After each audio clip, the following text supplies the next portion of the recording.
Nah, kembali lagi tadi, semestanya kan 213.000 bus. 213.000 mau dikalikan berapa? Ya angkanya ya mendekati 300 triliun lah. 300 triliun dibagi 20 masih gede juga. Gitu. Iya. Apalagi kalau misalnya kita jadi distributor aja udah untung double digit. Apalagi kita produksi. Nah, itu bus nih. Oke. 200.000, 210.000 tadi ya. Kalau kita bicara mengenai ini, truk, bukan 210.000, 5,5 juta. 5,5 juta. Gila. Kalau misalnya kita hitung, yang tadi udah 2040, 90%-nya terkonversi. Ya. Berapa sih per tahun? Per tahunnya 300.000. 300.000 itu ya tergantung hitungnya, bisa 300 triliun sendiri. Nah, tapi jangan terlena, bukan berarti tahun depan 300.000 truk, enggak. Bisa masih 7, 8, 9 tahun lagi. Tapi arahnya ke situ. Jadi kayak saya bilang tadi, what will happen is pretty clear. How is going to pan out? Menurut saya heavy mobility dulu, yaitu bus sama truk. Nah, terus mungkin, when? Nah, kita nggak tahu, tapi rata-rata arahnya ke sana. Mungkin kalau boleh saya tangkap, Pak, how yang Bapak jelaskan tadi, salah satunya itu dengan Vector ini menggandeng BYD sebagai partnernya, Pak. Itu mungkin seperti itu, dan kita tahu kayak BYD ini merupakan salah satu pemain kelas dunia lah, kelas kakap. Nah, kalau boleh tahu Pak, kenapa Bapak memilih BYD dan seperti apa sih kerjasama antara Vector dengan BYD? Ya, jadi saya kebetulan mengenal BYD itu dari 15 tahun yang lalu. Wow, karena dulu kita kan ini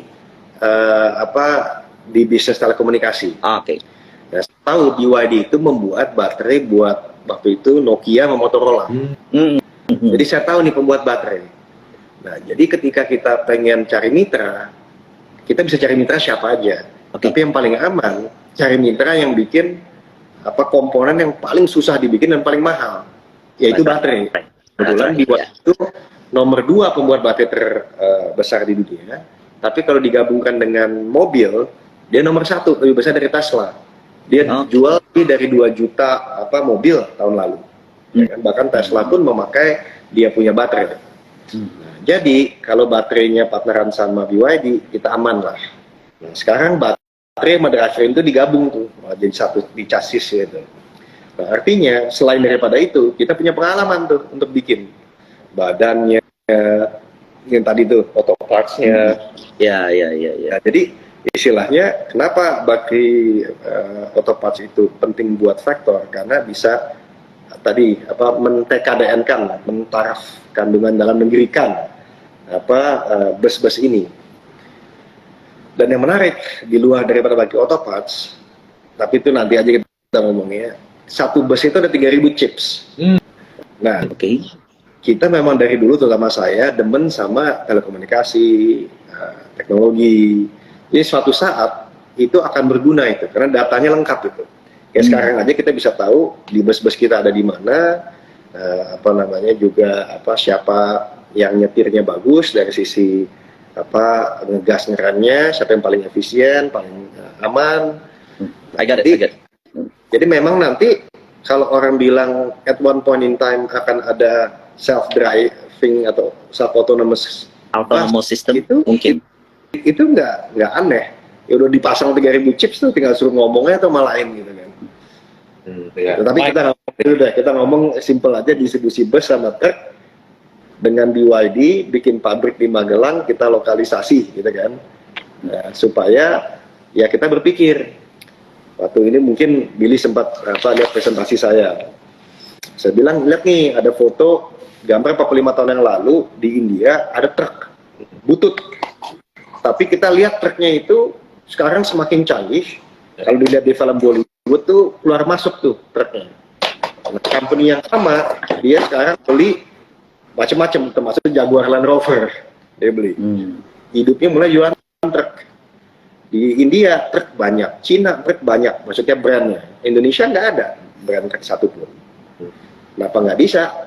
Ya kan pas zaman seperti ini, kalau mau. Ya. Nah, kalau bus juga begitu. Di India juga sama, ada bus dari 45 tahun yang lalu, bahkan double decker itu pertama kali dibuat dengan model dari India. Nah, sekarang busnya itu menjadi suatu grup yang besar dan bahkan paling besar di Inggris. Jadi maksudnya contoh-contoh aja bahwa jual bus sama truk itu bisa gede. Tapi memang bus lebih murah daripada truk ya. Karena bus itu komponen lebih sedikit, tapi truk juga BYD pun ingin menekuni. Dan menariknya kalau kita lihat Tesla aja setelah dia bikin mobil laku ini segala macam, mereka mau bikin bus sama truk, terutama truk ya. Ya, betul. Ya. Kalau kita, jadi saya selalu bilang begini, Billy and Michael, kita analoginya nih begini nih, anggap aja analoginya kelapa sawit punya industri. Kita mulainya dari minyak gorengnya.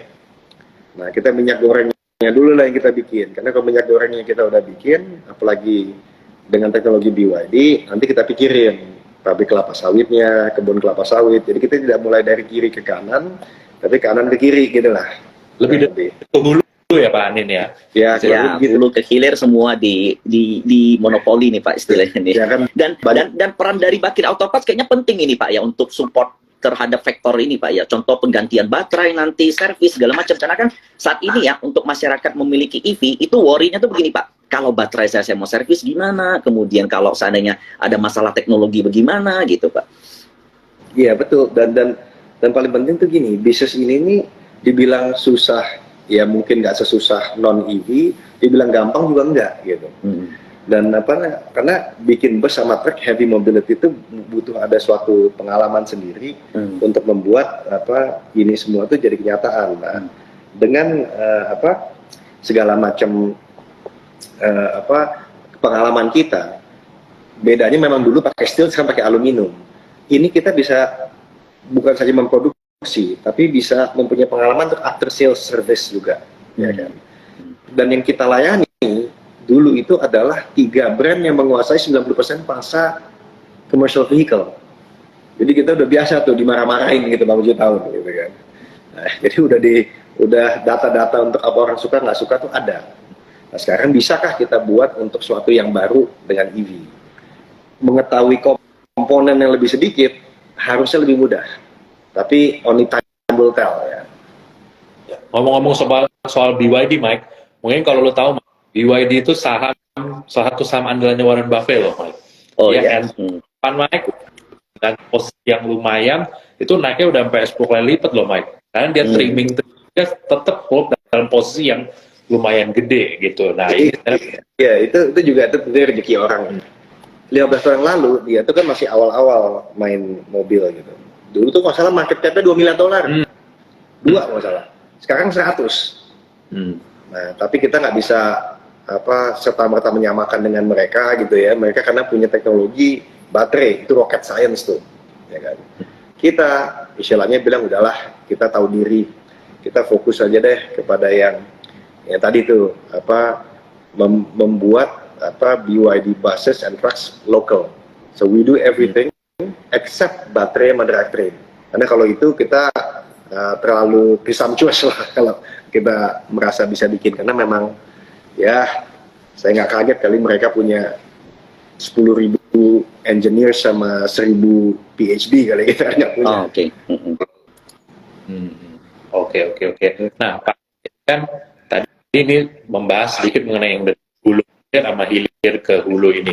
Kalau kita usahain gitu kan, rata-ratanya tuh biasa dari bikin baterainya gitu, atau bikin mobil listriknya gitu kan, jarang mulai dari bus gitu kan. Nah, mungkin secara timeline nih Pak, mungkin kita tahu aja ya, dan juga plan kan bisa berubah ya Pak ya, tapi what you have in mind, kapan sih nanti kira-kira menurut Bapak faktor itu masuk ke mungkin mobil listrik kayak gitu kan, sepeda listrik, motor listrik gitu Pak. Gitu kan. Kalau saya ini kan pengalaman berhasilnya ada, pengalaman nggak berhasilnya lebih banyak lagi. Nah, dari pengalaman nggak berhasil, saya lihat tuh fokus tuh penting ya, gitu ya. Nah, jadi tadi kan kita udah hitung-hitungan, kalau bener kita bisa serius dapat pangsanya gede, nggak mungkin sendiri, nggak mungkin 100%. Ya. Untuk bus sama truk, itu sih ya udah lebih dari cukup. Bukan berarti yang namanya mobil sama motor nggak menarik, tapi kita bermitra aja deh, ya kan. Tapi kalau bus sama truk itu kayaknya memang mesti orang yang pengen gitu untuk ngerjain gitu. Karena ya coba aja lihat orang yang bikin bus sama orang yang bikin mobil, kerenan yang bikin mobil kan. Nah, jadi semua orang pengen ngerjain bus sama truk gitu. Dan nggak usah itu, jualannya juga kepada orang-orang yang beda.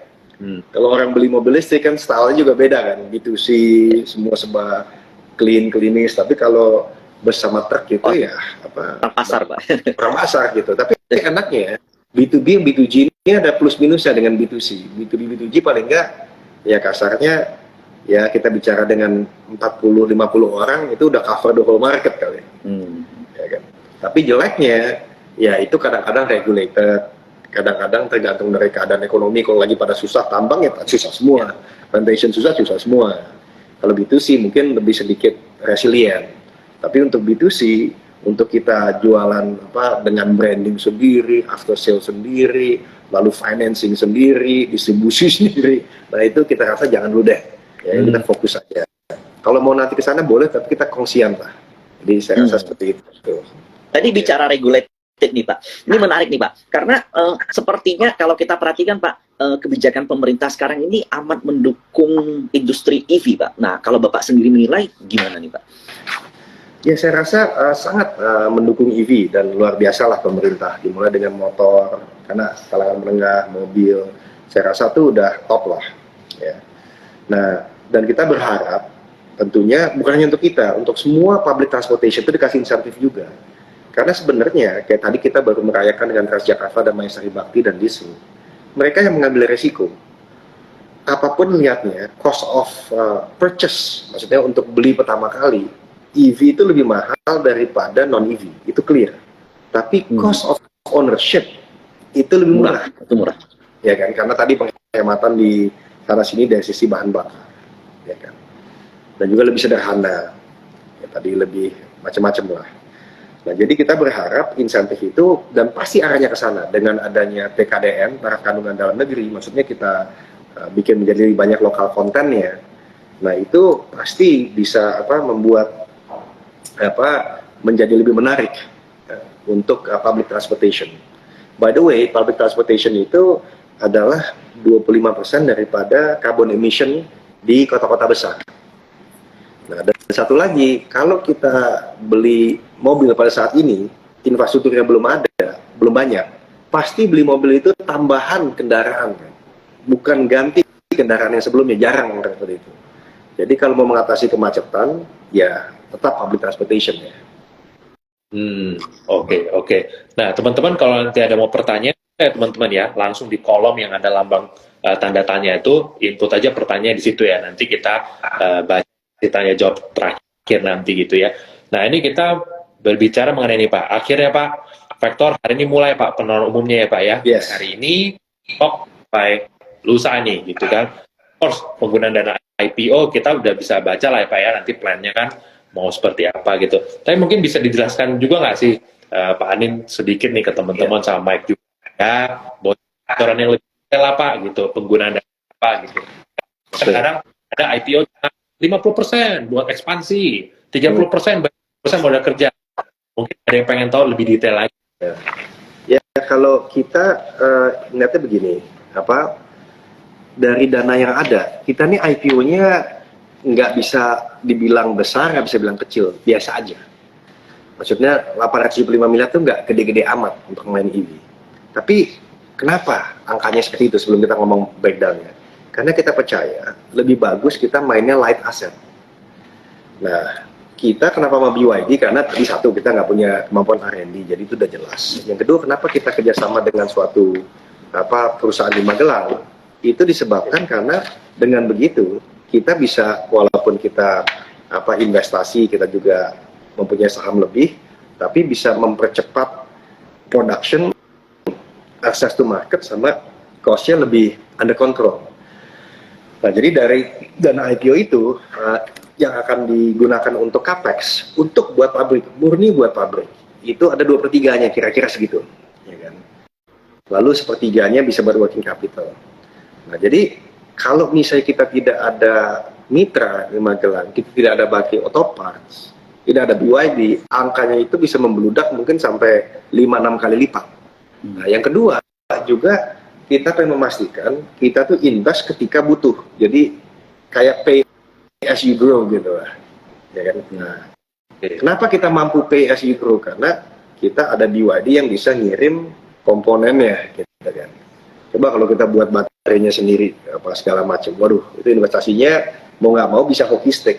Ini yang menyebabkan, mungkin saya cerita sedikit, seminggu yang lalu saya nyari sama teman-teman. Ini teman-teman di pasar modal nanyain valuasi lah, gini gitu segala macam kan. Gimana sih cara ngelihatnya? Ya udah, saya cari itu nama. Pertama di Indonesia nggak ada perbandingannya, ya kan. Apalagi heavy mobility EV, heavy mobility period aja nggak ada bandingannya, gitu. Apalagi heavy mobility EV. Nah, ya udah, saya carilah di luar negeri. Lihat yang namanya Rivian, Arrival, Canoo, Nikola, itu kita lihat semua tuh, yang wow. Ternyata tidak ada satupun yang jangankan net income, EBITDA-nya positifnya nggak ada. Satu. Ya. Yang kedua, kita lihat oke deh, kalau gitu kan biasa kan, habis profitability apa sih? Growth story kan. Nah, growth-nya kita lihat, oke deh kita bandingin perusahaan yang untung. Ternyata perusahaan EV yang untung itu di dunia mungkin cuma 10 kali. Ya kan? Nah, nggak banyak gitu. Paling banyak 15 lah. Nah, kita iseng-iseng kita lihat nih. Sebelum kita ngomong multiples, kita lihat dulu nih growth-nya. Ternyata growth kita nggak kalah dengan perusahaan-perusahaan EV lainnya, ya kan? Mungkin karena kita mulainya dari low base ya. Nah, ini yang menyebabkan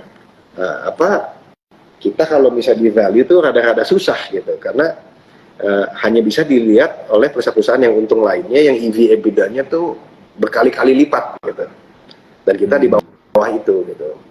Nah, jadi memang mimpi kita tuh untuk fokus pada heavy mobility, tapi kita terus terang aja nggak mikir ya setiap tahun kita pengen untung lebih bagus daripada tahun sebelumnya. Tapi kita selalu bilang begini, kita bikin baterai Autoparts 47 tahun, paling tidak faktor mesti 47 tahun lagi dong ke depan, ya kan? Jadi gimana cara sustainability? Nah, saya rasa pelajaran saya ialah step by step aja. Import dulu CDU-nya, ya kan? Habis itu bikin complete knockdown CKD, habis itu bikin semi knockdown, ya kan? Habis itu semuanya dari dalam negeri aja. Itu pun bermitra, jangan bikin sendiri, kecuali baterai sama baterai. Nah, itu ilmu kelas tinggi itu kalau itu. Kita nggak usah ikut-ikutan di situ. Menurut saya ya. Ya, jadi di awal nih sebenarnya yang untung itu jarang nih, Mike. Jadi kayaknya cerita 2-3 tahun lalu, Mike. Ya. Lu mau cari bank digital yang untung, Mike, waktu itu nggak ada. Semuanya rata-rata di-pred semua gitu kan, rugi semua gitu. Jadi kalau waktu itu lu udah ketemu bank yang bisa untung, bank digital itu udah untung, udah bagus banget gitu kan. Nah, sama seperti yang tadi Pak Anin bilang juga, untuk mau cari perusahaan yang bergerak di bidang kayak gini, satu perbandingannya ya udah susah ya Pak ya, yang benar-benar mirip. Terus tambah cari yang udah untung tuh lebih susah lagi tuh Mike sebenarnya.